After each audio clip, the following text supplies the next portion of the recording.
prohibit slaughter of cows and minor brought iron, the preserve improve the breeds of cattle. മനുഷ്യർ മാത്രം കാറ്റിലാണ് മൃഗങ്ങളായിട്ട് നമ്മൾ സംരക്ഷിക്കണം. പിന്നെ directly principal state policy related international peace and security. അത് നമുക്ക് പറയണല്ലോ, international peace and security is very important to directly principal state policy. It is very important one because promote international peace and security. That is first one is that points is called also. Then 4 points included to Gandhi.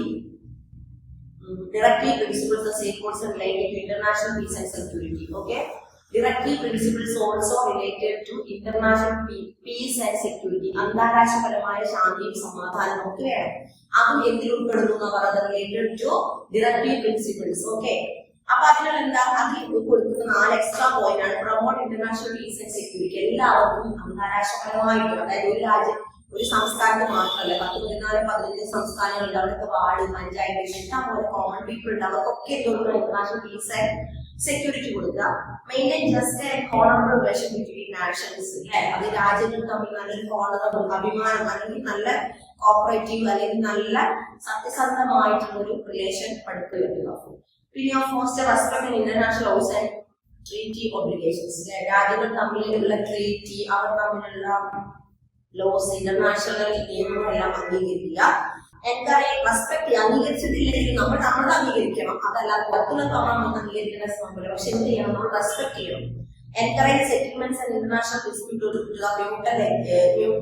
Mutual agreement. Encourage സെറ്റിൽമെന്റ്സിലെ settlements ഒക്കെ നമ്മൾ encourage ചെയ്യുന്നത്. To direct is also capturing all upon scale. എന്താണ് miscellaneous എന്താണ് the secure of the Indians uniform civil code, the protect historical monument, സത്യാഗ്രഹമായ സ്മാരകങ്ങൾ നമ്മൾ സംരക്ഷിക്കുക. To save the environment of pollution, promoting wildlife, വന്യമൃഗങ്ങളുടെ കാട് നമ്മൾ സംരക്ഷിക്കുക. Save the environment, use പരിസ്ഥിതി നമ്മൾ സംരക്ഷിക്കുക. The main arrangements to deserve free legal justice through suitable legislation. നമ്മൾ കോടതി ജസ്റ്റിസ് നീതി അതൊക്കെ സംരക്ഷിക്കും. അപ്പോ ഇത്രയും കാര്യങ്ങൾ. യൂണിവേഴ്സലൈസേഷൻ ഇൻ എഡ്യൂക്കേഷൻ യൂണിവേഴ്സലൈസേഷൻ ആവുന്നതെങ്കിൽ അന്താരാഷ്ട്രപരമായിട്ട് ലോകമെമ്പാടും എഡ്യൂക്കേഷൻ ഇമ്പോർട്ടൻസ് പറയുന്നല്ലോ. The percentage of literate people type independence was only 14%. 14% സാഹിത്യവാസികളുടെ ആൾക്കാരിനാണ് പൊതുവെ നമുക്ക് കാരണം. According to National Policy of Education in 1986, the government have launched a national literacy vision. അപ്പൊ ലിറ്ററസി സാഹിത്യമായ ഒരു vision തന്നെ ഉണ്ടാക്കി. ഈ കണക്കെടുപ്പ് നടത്തി ജനങ്ങൾക്ക് എത്രത്തോളം സാഹിത്യവാസമാണ്. ഓപ്പറേഷൻ ബ്ലാക്ക് അതിന്റെ പേരാണ് ഓപ്പറേഷൻ ബ്ലാക്ക്. അപ്പൊ ഡിസൈഡ് പ്രിൻസിപ്പിൾസ് ആണ് നമ്മൾ ഇത്രയും പറഞ്ഞത്. ക്രിട്ടിക്കൽ അനലൈസേഷൻ നമ്മൾ പറഞ്ഞിട്ടുണ്ട് അല്ലെ. ചൈൽഡ് ലേബർ ഇതിലുള്ള പോയിന്റാണ്. ഡിസൈഡ് ഡയറക്റ്റീവ് പ്രിൻസിപ്പിൾസ് ഇമ്പോർട്ടന്റ് ഒരു പോയിന്റ് ആണ് child labour. You have already read that the directive principles provide opportunities for citizens. അപ്പോൾ directive principles നമ്മൾ ഫസ്റ്റ് വായിച്ചില്ലേ, സോ എക്കണോമിക്സ് ആൻഡ് സോഷ്യൽ പ്രിൻസിപ്പിൾസിൽ നമ്മൾ പറഞ്ഞു ആർക്ക് കൊടുക്കണം, പ്രൊട്ടക്ട് ആൻഡ് സേഫ് കൊടുക്കണം, ചിൽഡ്രൻസ് അവർ working condition and their education is very important in our directive principles method അല്ലേ. അപ്പൊ നമ്മൾ in spite of this function of misguide, the result of this will be the most of cases of parent attitude not conducting their child labor. അപ്പൊ കുട്ടികളെ കുഞ്ഞിലെ status of woman. എന്താണ് status of woman? Indian society basically is male dominated society. Father has been the head of the family. First point വായിച്ചത് ശരി വന്നില്ലേ? Business students ഇപ്പൊ boys ഉണ്ടാവും, girls ഉണ്ടാവും. ബോയ്സ് ഇപ്പൊ ചിരിച്ചിട്ടുണ്ടാവും, വുമൺസ് ഇപ്പൊ ഞാൻ നോക്കുന്നുണ്ടോ ബോയ്സിന്. എന്താ കാരണം? സ്റ്റാറ്റസ് ഓഫ് വുമൺ എന്നുള്ള ഹെഡിങ്ങിലെ ഫസ്റ്റ് ലൈൻസ് എന്താ വായിച്ചത്? Indian society basically in a male-dominated society. Male-dominated society means പുരുഷന്മാരാണ് അധികാരം കൈയടക്കുന്നത് എന്നുള്ള കൺസെപ്റ്റുള്ള ഒരു ഫാമിലിയാണ് ഇന്ത്യൻ സങ്കല്പത്തിലെ family. Because the head of the family is husband. അതായത് നോക്കാൻ നമുക്ക് പറയാനുള്ളൂ. Okay, family and mother position has been subordinated to she. Mother ആരാണ്? അദ്ദേഹം അസിസ്റ്റന്റ്. സബോർഡിനേറ്റ് ചെയ്തിട്ടുണ്ടായിരുന്നു, അസിസ്റ്റന്റ് ആണ് mother. The position of a woman in such system is naturally weak. Women have been suffering a great deal on account of cruel social customs, religious practices. കുറേ സാമൂഹിക ആചാരങ്ങളും ദുരാചാരങ്ങളും ഒക്കെ നേരിട്ട് വളരെ കഷ്ടപ്പാടോട് മുന്നോട്ട് ജീവിക്കുന്നതാണ്. സ്ത്രീകൾക്ക് അതിൻ്റെതായ ഇത് കിട്ടണം, പൊസിഷൻ കിട്ടണം. Woman is integral part of. അപ്പൊ നല്ല രസമുള്ള സബ്ജക്റ്റ് ആണ് നമുക്ക് കവർ ചെയ്ത് പോകുന്നത്. ക്രിട്ടിക്കൽ അനലൈസേഷൻ എന്താണെന്ന് നോക്കാം. എന്താണ് critical analysation? Many critics have called the directive principles of. അപ്പൊ നമ്മുടെ പോയിന്റ് എന്താണ്? ഡിറക്റ്റീവ് പ്രിൻസിപ്പിൾസ് ആണ്. അതിലെ ഡിറക്റ്റീവ് ക്ലാസ് ഇതിന്റെ ക്രിട്ടിക്കൽ അനലൈസേഷൻ ആണ് പറയുന്നത്. ഡിറക്റ്റീവ് പ്രിൻസിപ്പിൾസിന്റെ ക്രിട്ടിക്കൽ അനലൈസ്, അല്ലാതെ സ്റ്റാറ്റസ് മൂവ്മെന്റ് ഒന്നുമല്ല. നമ്മുടെ main point of directive principle അതിന്റെ ക്രിട്ടിക്കൽ അനലൈസേഷൻ എന്താണ്? നിങ്ങൾ മാറിപ്പോയത് തെറ്റിദ്ധരിക്കരുത്, മാറിപ്പോയത് എന്താ നോക്കാം. ക്രിട്ടിക്കൽ അനലൈസേഷൻ എന്താണ്? ക്രിട്ടിക്കൽ അനലൈസേഷൻ പിന്നെ many critics have called this directive principle of state policy is not better than mere meetings. Even rational insulting such a high sounding promise has been questioned. It has been asserted that acting on the form of holy ambitions have legal sanction behind them. The government is not God of movement. Critics point out they are not formulated in the practical aspect of these ideas to money.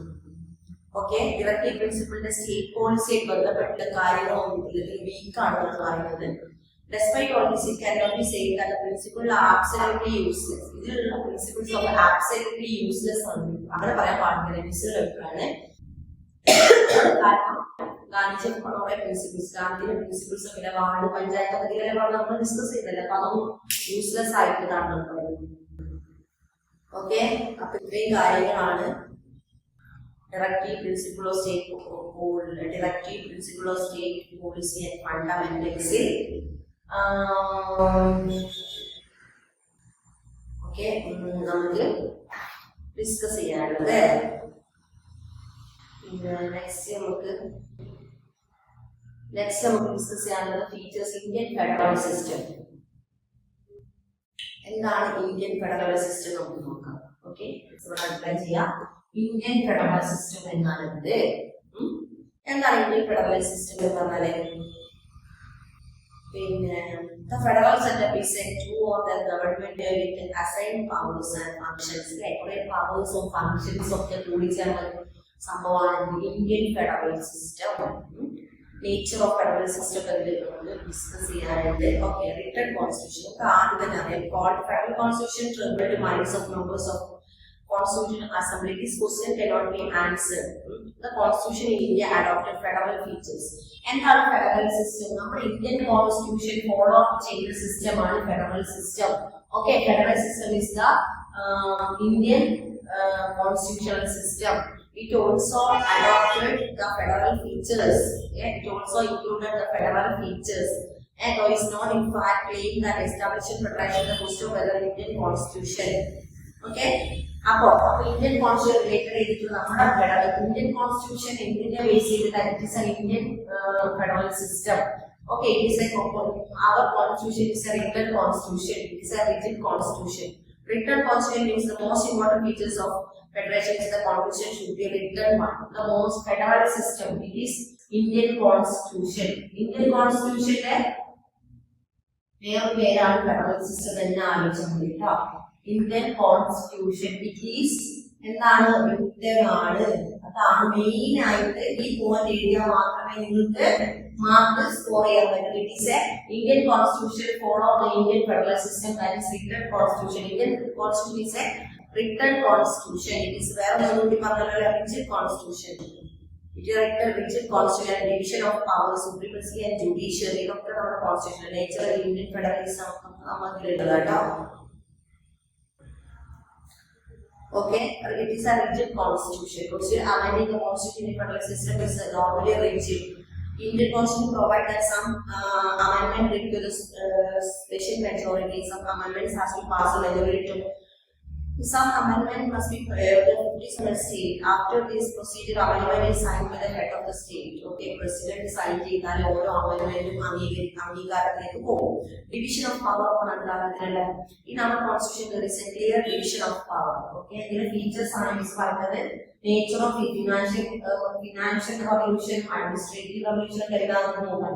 Features എന്താണ് miss പറഞ്ഞത്? It is a our constitution the state it is important to state funds is subject of local interests. Public ഹെൽത്തിനെയും നമ്മുടെ സൊസൈറ്റിയെ മൊത്തം safe ചെയ്യുന്ന ഒരു സംഭവമാണ് ഇതിന് കറക്റ്റ് അമെന്റ്മെന്റിൽ റിട്ടേൺ ആണല്ലേ നമ്മുടെ അവകാശങ്ങൾ വിദ്യാഭ്യാസത്തിനും സംസാരിക്കാനും നോക്കുക നടക്കാനും ചെറിയ ചെറിയ കുഞ്ഞു കാര്യങ്ങളെ കറക്റ്റ് എഴുതി വെച്ചിട്ടുള്ള കോൺസ്റ്റിറ്റ്യൂഷൻ ഇന്ത്യൻ കോൺസ്റ്റിറ്റ്യൂഷൻ സുപ്രീമസി എന്താണ് supremacy another very important features of federation is an independent judiciary and constitution meaning that the Supreme Court of India has the original judiciary to settle dispute between the union and the state. The state എന്ത് പ്രശ്നങ്ങളും last എത്തുന്നത് എവിടെയാണ് supreme court the highest court in India Supreme Court that is written constitutional importance ആണ് supreme Indian federalism അപ്പൊ നമ്മൾ pre discuss ചെയ്തു directly പ്രിൻസിപ്പിൾസിന്റെ meaning പറഞ്ഞു ക്ലാസിഫിക്കേഷനിൽ economic സോഷ്യലില് 12 point ആണ് അത് നിങ്ങൾ മാർക്ക് പോയിട്ടുണ്ട് അപ്പൊ 3 കാര്യങ്ങളാണ് ഫെഡറലിസം എന്താണ് Indian constitution another called is Indian federalism that is written constitution features ഒക്കെ നമ്മൾ പറഞ്ഞു ഓക്കെ അപ്പോ ഇന്നത്തെ ക്ലാസ് നമ്മളിവിടെ വൈൻഡ് അപ്പ് ചെയ്യാണ് ഓക്കെ താങ്ക് യു